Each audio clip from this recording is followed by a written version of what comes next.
رفتم که آب از یخچال بردارم و در یخچال رو که باز کردم نور افتاد توی سالن و دیدم که وسط سالن مامان من.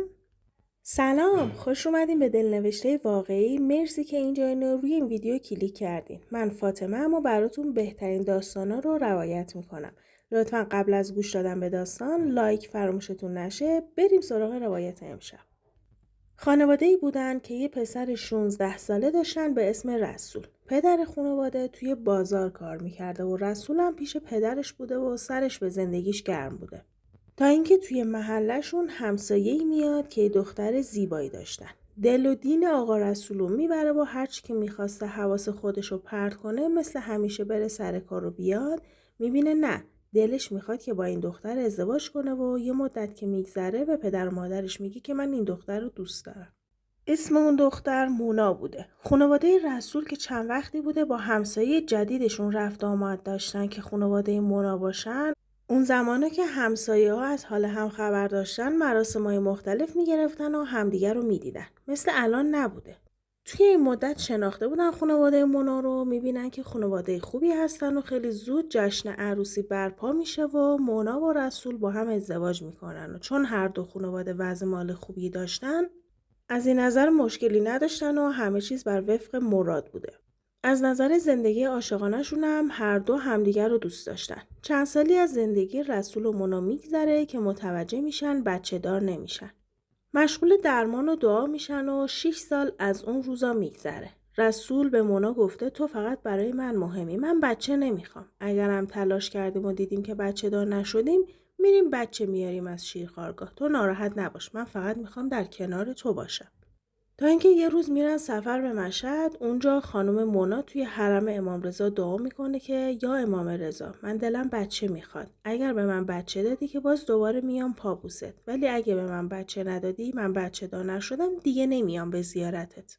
تو راه برگشت که تو قطار بودن، مونا وقتی که شب میخوابه خواب میبینه که یه آقایی با صورت نورانی لباس سفید به تنش اومد توی خوابش و گفتش که من چیزی که میخوای و بهت میدم، ولی دیگه نگو که من نمیام به زیارتت. چند وقت بعد از این خواب مونا متوجه میشه که بارداره و پسری به دنیا میاره و اسم پسر رو محمد رضا میذاره. خیلی خوشحال از این اتفاق بزم مهمونی توی خونشون به راه میشه و دوباره پشت سر پسر اولش باردار میشه و پسری به دنیا میاره به اسم محمد مهدی. این بچه‌ها شیره به شیره بودن. چند سال میگذره و مونا خیلی دلش دختر میخواسته اما متاسفانه دوباره باردار نمیشده. 6 سال دیگه از بارداری دومش میگذره تا اینکه میبینه دوباره بارداره و خدا بهش یه دختر میده. اسمشو میذاره رکسانا. دیگه مونا هیچ چیزی از این دنیا نمیخواسته. هم وضع مالیشون خوب بوده، هم زندگیشون عاشقانه بوده و هم 3 تا بچه داشتن. سالها میگذره. آقا رسول دوستی داشته که رفت آمد خانوادگی باشون داشتن. خانواده آقای احمدی 2 تا دختر داشتن و یه پسر. اونقدر دیگه رفت آمد زیاد شده بوده و خونه یکی شده بودن که دیگه اقوام همدیگه رو هم میشناختن. هر موقع عروسی یا مهمونی برپا بوده یا هر مراسمی که آقا رسول میگرفته و اقوامش رو دعوت میکرده، خانواده آقای احمدی هم بودن و برعکس این موضوع اونا هم همینطور. چند وقت میگذره و رکسانا حدوداً 14 ساله بوده که متوجه نگاه‌های پدرام پسر آقای احمدی میشه که اون زمان 16 ساله بوده. یه روز پدرام میاد به رکسانا میگه که من تو رو خیلی دوست دارم. حرفای عاشقانه میزنه که تو دنیای منی، من بدون تو میمیرم. پیش همدیگه دوتایی قول و قرارایی میذارن و اونقدر قشنگ صحبت میکرده که دل سنگو هم آب میکرده. رکسانا یه دختر نوجوان که این حرفا رو میشنوه از این رو به اون رو میشه و دیگه خیلی حال خوبی داشته و عاشق پدرام میشه. میگذره تا مریم 16 ساله میشه و تا اون زمان خانواده متوجه شده بودن که این دختر و پسر همدیگر رو دوست دارن. توی خانواده خودشون مطرح شده بود و رکسانا رو برای پدرام نشون کرده بودن، اما چون هنوز سنشون کم بود توی فامیل چیزی رو نگفتن و فقط بین 2 تا خانواده میمونه. میگذره و پدرام 19 ساله میشه و دانشگاه قبول میشه رشته دامپزشکی و باید میرفته یه شهر دیگه برای تحصیل. میاد و به رکسانا میگه که من به درس علاقه دارم. برای آیندهمون خوبه. من درسمو میخونم و به محض اینکه درسم تموم شد ما با هم دیگه ازدواج میکنیم. رکسانا میگه خب آره، منم هنوز دیپلم ندارم. منم میخوام برم دانشگاه. پیش خودش میگفته شوهری که دامپزشکی میخونه منم نباید کم ازش داشته باشم. باید تحصیلات دانشگاهی داشته باشم. پدرام میره به اون شهر اما از احوال همدیگه خبر داشتن. میومده سر میزده به رکسانا، هدیه براش میآورده. هر بار که پدرام میومده پیش رکسانا میگفته من بی‌صبرانه منتظرم درسم تموم شه و با تو ازدواج کنم.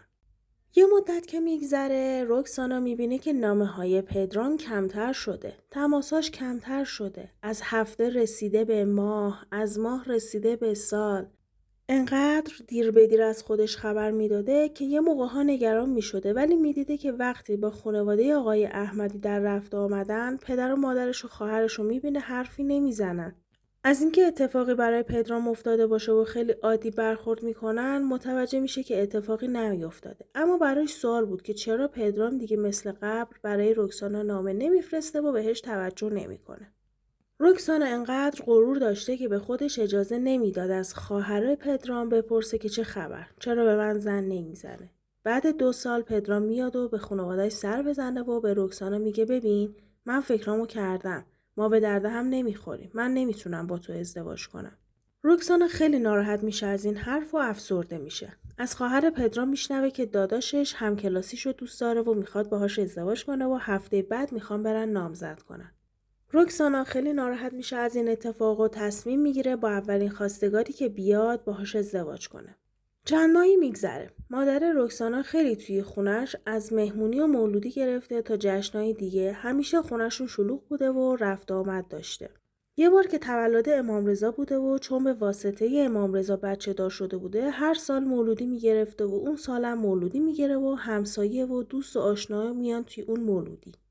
توی اون مولودی یکی از دوستان مونا خانم حضور داشته که ایشون با دختر خالش اومده بود. چند روز که از مراسم میگذره میاد میگه که مونا خانم من اومدم یه چیزی رو به شما بگم. دختر خاله من با من اون روز اومده بود توی مولودی. از رکسانا خوشش اومده. پسر ایشون اومده تو همین شهر کار میکنه. مادرش اومده بهش سر بزنه. اومده خونه ما و الان به من گفته که بیام صحبت کنم. اگه اجازه میدید بیام خواستگاری. از احوالات اون پسر میگه که من بهش گفتم وضع مالی شما خوبه چون اونا وضع مالی خوبی ندارن. 8 تا بچه هستن. این پسر حتی حمایت میکنه خانواده‌اش و وضع مالی خوبی این پسر نداره. من میدونستم که جواب شما منفیه ولی اینو گفتم که مدیون نشم. مونا خانم وقتی که اینو مطرح میکنه رکسانا میگه که من با ایشون ازدواج میکنم. بگید بیان خواستگاری. مامانش باهاش صحبت میکنه که اصلا این خانم گفته همتراز ما نیست. میگه باشه. بگو بیان برای خواستگاری. وقتی که با آقا رسول مطرح میکنه میگه که بذار بیان حالا خود رکسانا میبینه در حد ما نیستن قبول نمیکنه. اون خانم به همراه دختر خالش و پسر خالشون میان اونجا و خواستگاری انجام میشه. پسرشون که اسمش آقا حامد بوده یه پسر خوشتیپ خوش چهره. وقتی هم که با رکسانا تنهایی صحبت میکنن رکسانا متوجه میشه که اهل مطالعه است. هر حرفی که میخواسته بزنه با تمثیل از شعرهای حافظ و سعدی و مثنوی بیان میکرده. خیلی هم صاف و صادق گفته که من هیچی از خودم ندارم. وضع مالی آنچنانی ندارم. همینم که هستم. خانواده‌م هم نمیتونن از من حمایت کنن. حتی من گاهی کمک خرج اونا میشم. رکسانا قبول میکنه و خانواده‌اش میرن تحقیقات انجام میدن. همه جا میگن پسر خوبیه فقط از نظر مالی پولی نداره. که پدر رکسانا میگه ما خودمون حمایتش میکنیم. این پسر خوبیه و دخترمونم قبول کرده. اشکال نداره. بذارید با هم دیگه ازدواج کنن. رکسانا توی دلش از این ازدواج نه هیچ ذوق و شوقی داشته نه زندگی عاشقانه‌ای رو میخواسته شروع کنه.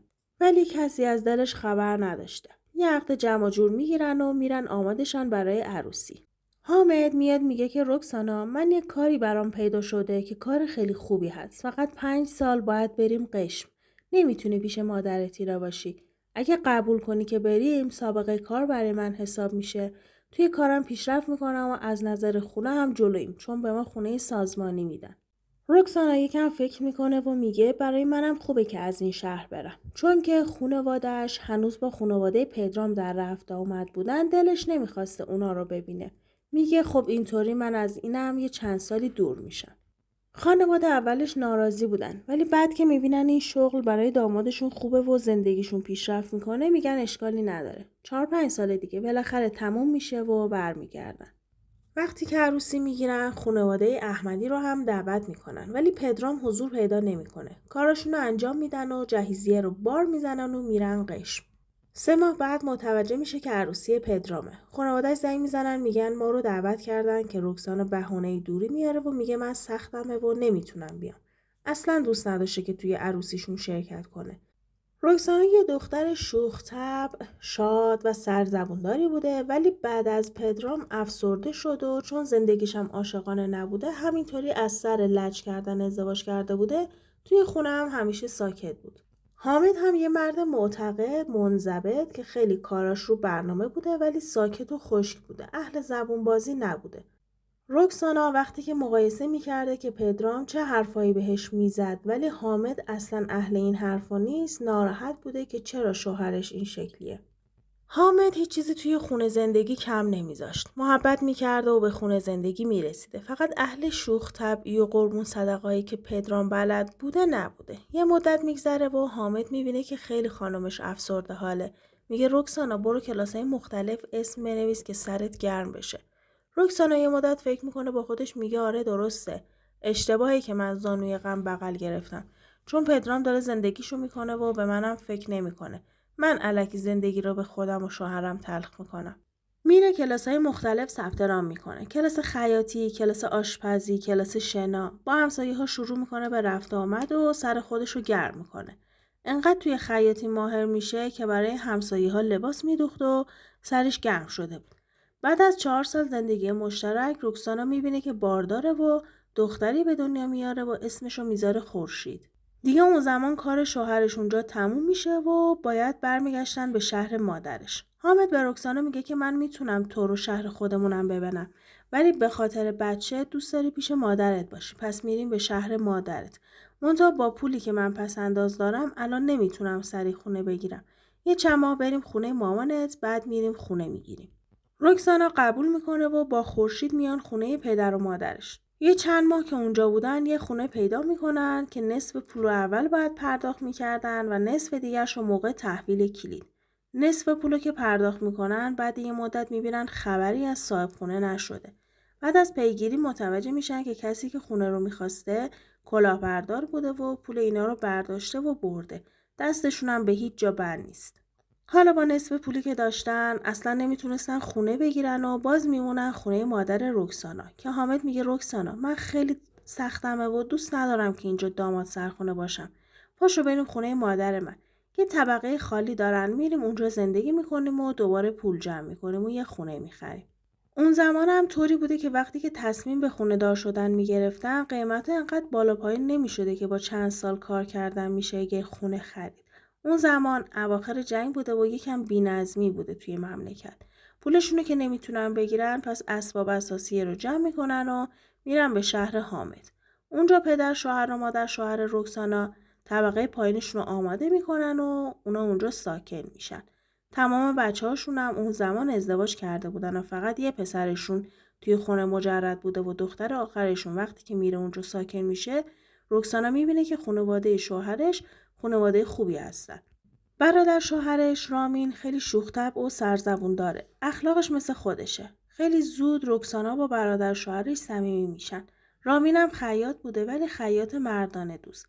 یه مدت که میگذره رامین پیشنهاد میده که شما با این پولی که دارید گذاشتید کنار به نظر من بیاید مغازه بگیریم من و رکسانا خیاطی بزنیم. من مردانه دوست باشم رکسانا هم زنانه دوست باشه. ما پیشرفت میکنیم. مغازه‌ای که من میخوام بگیرم رفتم نگاه کردم. جای خوبیه و اطرافش هم پر از مزون عروس و لباس مجلسیه. مطمئنم کارمون میگیره. حامد که فکراشو میکنه میبینه رکسانا هم بعدش نمیاد. اینطوری سرش گرم میشه و بالاخره با این خیاطی خوبی که داره یه درآمدی هم داره. میگه که باشه ما این کار رو انجام میدیم. از روز بعدش رکسانا خورشید و میذاش پیش مادر شوهرش و با رامین میرفتن دنبال کارهای مغازه. اون زمان حامد کارش طوری بوده که باید میرفته شهرهای مختلف مأموریت. حالا یه موقع یه هفته میموند یه موقع چند هفته. رکسانا و رامین میچسبن به کار و میرفتن از بازار پارچه میآوردن و کارشون روز به روز داشته پیشرفت میکرده. چند سال که میگذره خورشید 5-6 ساله بوده که با پولی که جمع کرده بودن تصمیم میگیرن که یه خونه‌ای بگیرن نزدیک به مغازه. 1-2 سالی میگذره از جابجاییشون رکسانا دوباره باردار میشه. سفارش‌ها رو بیشتر اوقات میبرده خونه انجام میداده. اون زمان رکسانا کمتر کار میکرده. کمک خیاط داشتن اونجا. ولی لباسایی که باید خودش میدوخته برای مشتری خودش بوده یا اینکه خیلی خاص بوده میآورده خونه آماده میکرده و تحویل میداده. دختر دومش به دنیا میاد و اسمشو میذارن ستاره و یواش یواش میگذره تا ستاره هم به سن مدرسه میرسه. رکسانا بعد از بچه دوم کارشو جدی‌تر شروع میکنه و دیگه میگذره تا خورشید 14 ساله میشه. از اینجا به بعد ما داستانو از زبون خورشید تعریف میکنیم که دیگه 14 ساله بوده. خوشحال میشم اگه هنوز سابسکرایب نکردی سابسکرایب کنی و زنگوله رو بزنی. لایک و کامنت هم فراموشت نشه.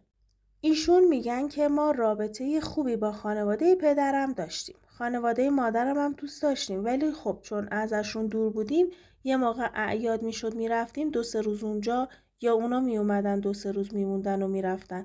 ولی ما چون تو خونه مادر بزرگ پدر بزرگ بودیم با خانواده پدریم خیلی دیگه رفت آمد داشتیم و خیلی با هم دیگه صمیمی بودیم.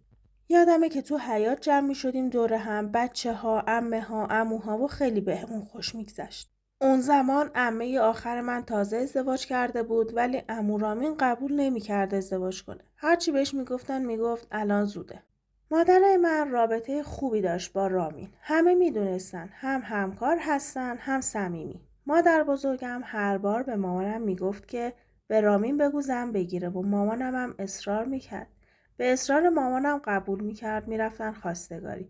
هر جایی که میرفتن خواستگاری که تموم میشد میومد میگفت من از اون دختر خوشم نیومد. و همین منوال داشت میگذشت. عمو چون کارش با مامان یکی بود خیلی میومد خونه ما. خیلی رفت آمد داشت تو خونه ما. نهار میومد، شام میومد، یه شبایی میومد میخوابید که فردا با هم دیگه برن بازارچه پارچه بخرن و به کارشون برسن. عمو رامین خیلی دست و دلباز، شوخ طبع، هر چیزی که میخواستیم برای ما میخرید. من و ستاره رو خیلی دوست داشت. از طرفی هم برادرزاده و خواهرزاده دیگرش رو هم دوست داشت. هر جا که ما میخواستیم ماها رو میبرد و میگردوند. اینا همه گذشت. پدر من کمتر از قبل میرفت مأموریت. ولی یه شب که پدرم مأموریت بود و عمو هم طبق روزای دیگه، طبق شبهای دیگه اومده بود خونه ما که شب بخوابه صبح با مامانم برن بازار من خوابم برد. نصف شب یه آن از خواب پریدم. دیدم صدای پا میاد. یکم گوش کردم که عمو اومد تو اتاق من که با خودم گفتم عمو واسه چی اومده تو اتاق من؟ چی کار داره؟ تاریک بود، چشمای من باز بود و عمو نمیدید. دیدم آروم کلید اتاق منو برداشت، در اتاقو بست، کلیدو انداخت توی در. داره سعی میکنه درو قفل کنه. هاج و واج مونده بودم که چرا داره در اتاق منو قفل میکنه. گفتم عمو برای چی در اتاق قفل میکنی؟ وقتی که من بیدار شدم و اینطوری گفتم انقدر هول شد که کلید از دستش افتاد. متوجه شدم که عمو دست پاچه شده بود. گفتش که کلید؟ نه، کو کلید؟ من کلید نمیخواستم بندازم به در. گفتم من دیدم از دستت افتاد. بهم گفت تو چرا بیدار شدی؟ گفتم میخواستم برم آب بخورم. اونم گفت منم میخواستم فیلم ببینم. خواستم که درو ببندم برم فیلم ببینم که تو بیدار نشی. من رفتم که آب از یخچال بردارم. در یخچال رو که باز کردم نور افتاد توی سالن. دیدم که وسط سالن مامان من با لباس خواب خوابیده، در صورتی که مامان من توی اتاق خوابش بود هر شب که میخوابید. خیلی تعجب کردم. از اون طرف فکرای بد اومد توی ذهنم که چرا مامان اینجا خوابیده با لباس خوابش؟ چرا عمو نصف شب این کارو کرد؟ اون شب من رفتم خوابیدم و صبح طبق معمول مامان و عمو رفته بودن خرید. وقتی که برگشتن انقدر عادی بود رفتارشون که من یه لحظه شک کردم. فکر کردم من اصلا خواب دیدم همچین چیزایی رو. دیگه شک افتاد به جونم و منتظر یه آتو از عمو و مامان بودم. هر جا میخواستن برن میگفتم منم میام. یا اینکه قبل رفتن به مدرسه میگفتم این ساعت تعطیل میشدم ولی زودتر میومدم. همش منتظر بودم که یه چیزی این وسط دست منو بگیره. دیگه من تبدیل شده بودم به یه آدم شکاک، به هیچ کس نمیتونستم این موضوع رو بگم، از طرفی به هیچ کس هم نمیتونستم اطمینان کنم. همینطور فشارهای عصبی، درگیری فکری با من بود و چند سال دیگه هم گذشت. من دانشگاه قبول شدم و سال اول با پسری آشنا شدم به اسم سامیار که خیلی منو دوست داشت و خیلی عاشقم بود. دوست دخترای زیادی داشت ولی بعد از اینکه با من آشنا شد همه رو گذاشت کنار و دیگه صحبت از عشق کرد ولی من بهش اطمینان نمی‌کردم. نه تنها سامیار، به هیچ کس دیگه اطمینان نداشتم بعد از این اتفاقی که دیده بودم. هر بار سامیار ابراز احساسات میکرد. انقدر به من علاقه داشت که زبان زد شده بودیم توی دانشگاه. میدونستن که سامیار چقدر منو دوست داره. ولی من خودم رو دست پایین میگرفتم و میگفتم چرا باید انقدر سامیار دور و بر من بپلکه؟ چرا باید منو انقدر دوست داشته باشه؟ شاید یه چیزی هست، یه موردی هست که داره اینطوری میکنه. اصلا باورم نمیشد که سامیار انقدر عاشقانه منو دوست داشته باشه. هدیه برام میخرید، هر کاری میکرد که اطمینان منو جلب کنه. آب نمیذاشت توی دلم تکون بخوره. 4 سال گذشت تا اینکه اومد برای خواستگاری و من با سامیار ازدواج کردم. یکی از روزای اوایل ازدواجم رفتم خیاطخونه مامانم که دیدم در حال صحبت با یه مشتری. من که عادت داشتم به چک کردن گوشی مامان رفتم سر گوشیشو و پیاماشو نگاه کردم. دیدم پیامی داره از پدرام که نوشته بود من هنوزم تو رو دوست دارم. پشیمون شدم. اشتباه کردم با تو این کار کردم. الان زنم پیش من خوابیده ولی کاش تو پیش من بودی. دوستش ندارم. مامان از اون طرف جواب داده بود که نمیخواد حس حسادت منو برانگیزی. الان که زنت پیشته چه دلیلی داره که به من این حرفو بزنی؟ زمانی که من تو رو دوست داشتم و اومدی به من نارو زدی دیگه از چشم من افتادی. از طرفی پیامای دیگه با عمو بود که عمو مطلع شده بود از پیام پدرام. انگار که مامان بهش گفته بود که پدرام جدیداً پیام میده بود. عمو هم طوری با مامان صحبت کرده بود که شکی که من چند سال پیش کرده بودم به واقعیت پیوست. دیدم که عمو گفته چرا این حرفو میزنی؟ من دوست ندارم با این حرف بزنی. مامانم گفته خب چیکار کنم؟ پیام میده. حرفایی زده شده بود که متوجه شدم که بله، اون شب درست دیدم. عموم با مامانم رابطه داره. باز هم افکار بد اومد توی ذهن من. حتی فکر کردم که شاید ستاره بچه عموم باشه. اصلا خواهر ناتنی من باشه. هر شب فکرای بی خودی. از اون طرف شک کرده بودم به سامیار. چون به هیچ کس اطمینان نداشتم. اگر محبت میکرد میگفتم چرا انقدر محبت میکنی؟ اگه حرفی میزد بهانه میگرفتم. هر کاری میکردم و اذیتش میکردم. سامیار با من راه میومد. شوخی میکرد، یه جوری از دلم در می آورد و نمیذاشت که من ناراحت باشم. ولی من همچنان بهش شک داشتم. یه موقع‌ها بهش تهمت‌های ناروا میزدم که میومد میگفت نه، همچین چیزی نیست. یه دوست صمیمی داشتم که ایشون میگفت این کارا رو نکن. وقتی که به شوهرت تهمت میزنی اگرم یه کاری هم نکرده میره انجام میده. نباید انقدر لج کنی، انقدر باش بد رفتاری نکن.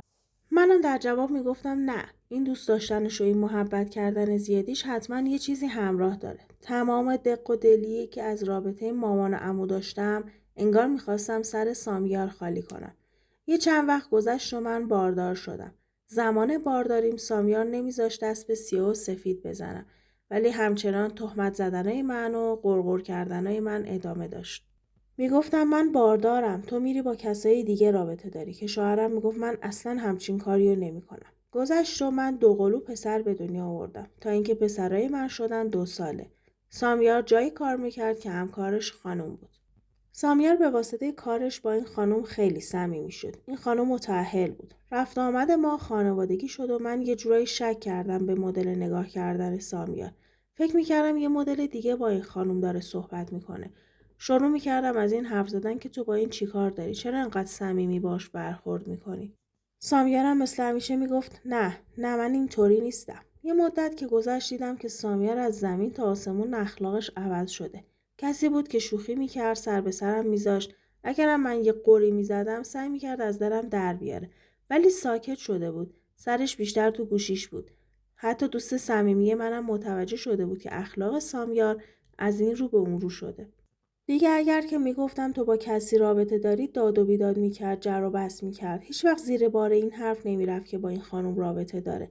ولی کلاً قبلاً وقتی ازش ایراد میگرفتم شوخی میکرد، صحبت میکرد و از دلم در میآورد. ولی الان دیگه همچین چیزی نبود. جر و بحث ما ادامه پیدا کرد. بالا گرفت تا جایی که حرمت‌ها شکسته شد و سامیار دیگه جواب منو میداد و میگفت من با این خانم نیستم. ولی تو دیگه خسته کردی منو. دیگه مراد و مریدش این خانم بود. مثلا اگر این خانم میگفت شبه میگفت آره الان شبه. از طرف نگاه شوهر این خانم ناپاک بود. سر صحبت رو یه موقع باز میکرد. انگار منتظر بود که من یه چیزی بگم. ولی من باهاش صمیمی نشدم. یه شب ما رفتیم خونه اونا. بچه‌ها آب بازی کردن و خیس شدن. من رفتم توی اتاق، بقیه‌ام توی حیاط نشسته بودن.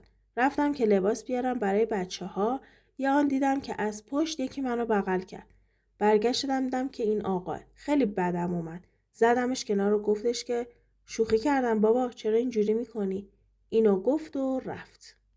من از این حالتش، از این اتفاقی که افتاده بود نمیتونستم به سامیار چیزی بگم. فقط میگفتم چشم شوهرشم بده. من دوست ندارم نگاه کردنشو. تو اصلا چرا با این خانم کار میکنی؟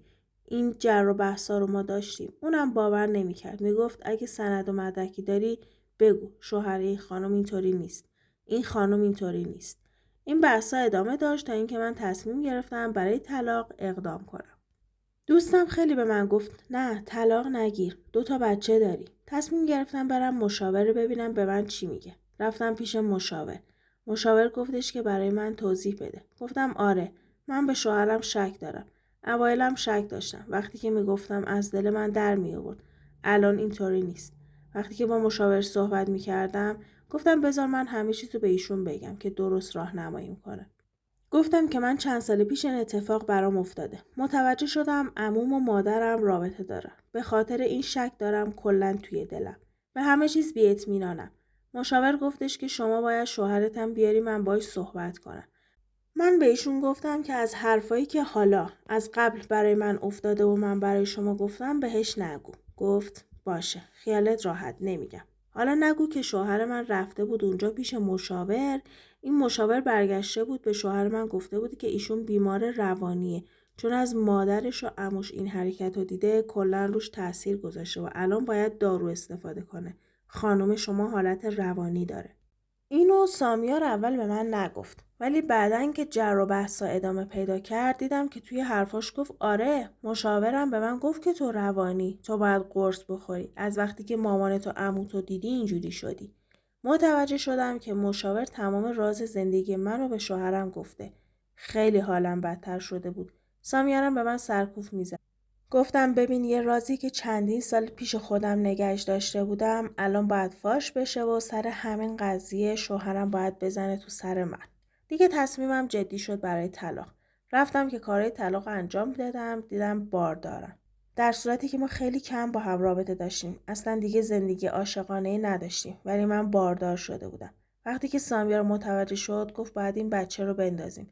در صورتی که شوهر من اصلا از این اخلاقا نداشت.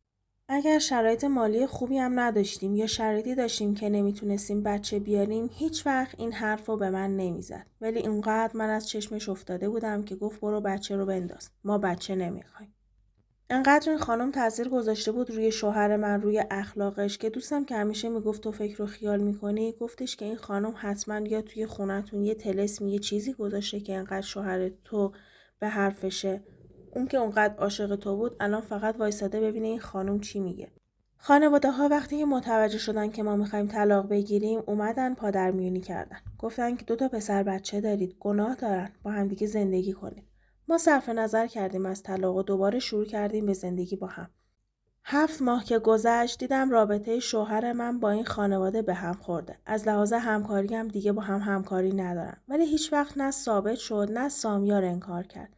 و یکی از دلایلی که شوهر من رابطش با اینا به هم خورده بود این بود که من گفته بودم که به من چشم بد داره. من خوشم نمیاد از مدل نگاه کردنش و صحبت کردنش که سامیار رفته بود یکم بگو مگو کرده بود با شوهر اون خانم و این باعث سردی رابطه شد که دیگه هم کلا رابطهشون به هم خورد. یه چند وقت که گذشت از قطع رابطه با این خانواده دیدم که اخلاق سامیار داره برمیگرده به قبلش. همون سامیار قبل شده بود. ولی با اختلاف اینکه دیگه زندگی ما مثل قبل عاشقانه نبود. خیلی معمولی در کنار هم بودیم. از دعوا و این چیزا هم خبری نبود. خیلی عادی داشتیم زندگی میکردیم. 1 سال گذشت من دوباره باردار شدم و یه دختر به دنیا آوردم. به قول سامیار این دختر شد چشم و چراغ خونه ما. اما زندگی ما مثل قبل نشد که نشد. من از این ناراحتم که رابطمون خیلی سرد شده بود. تقریبا دیگه عین همخونه هستیم و یه خونه سرد و بیرو. همیشه سامیار شوخی میکرد، سر به سر من میذاشت، ولی الان یه گوشه میشینه و حرف نمیزنه. ابراز احساسات نمیکنه و زندگیمون اصلا توش عشق و علاقه‌ای وجود نداره. دلم میخواست زمان به عقب برمیگشت. میدونستم چطوری برخورد کنم با شوهرم. این حرمت‌ها نه از بین میرفت، نه ما از همدیگه دور میشدیم. از خانوادم براتون بگم. ستاره خواهرم برای تحصیل مهاجرت کرد و از ایران رفت. همونجا ازدواج کرد، هم بچه دار شد. پدر و مادر من یک بار که میرن سر بزنن به خواهرم، پدرم خیلی از اونجا خوشش میاد و میگه منم دیگه بازنشسته شدم و ما هم بیایم اینجا زندگی کنیم. پدر و مادرم مهاجرت کردن و از ایران رفتن. اما با اینکه سنش بالا رفته همچنان مجرده و توی همون مغازه کار میکنه. من سرگذشتمو فرستادم که دوستان راه چاره بذارن جلو پام. میدونم خودم خراب کردم اون رابطه عاشقانه رو. خیلی از دوستان به من میگن برو به مشاور مراجعه کن. اما من دیگه از هر چی مشاور است بیزارم. به خاطر اینکه اگه اون مشاور اون موقع کمکم میکرد، این راز 20 ساله منو فاش نمیکرد، شاید من الان کارم به اینجا کشیده نمیشد. از دوستان خواهش میکنم هر طوری که میدونن منو راهنمایی کنن که زندگیم برگرده به حال و هوای قبل. من کامنتتون رو میخونم و از راهنماییتون استفاده میکنم. دوستان و همراهای عزیزم، مرسی که با گذاشتن لایک و کامنت از من حمایت میکنید. لطفاً از دیگر ویدیوهای کانالم دیدن کنید و کانال رو برای دوستاتون بفرستین. این داستانی رو هم که روی صفحه میبینید حتما پیشنهاد میکنم که ببینید چون خیلی جذابه. تا یه داستان و یه سرنوشت دیگه، فعلا خدا نگهدار.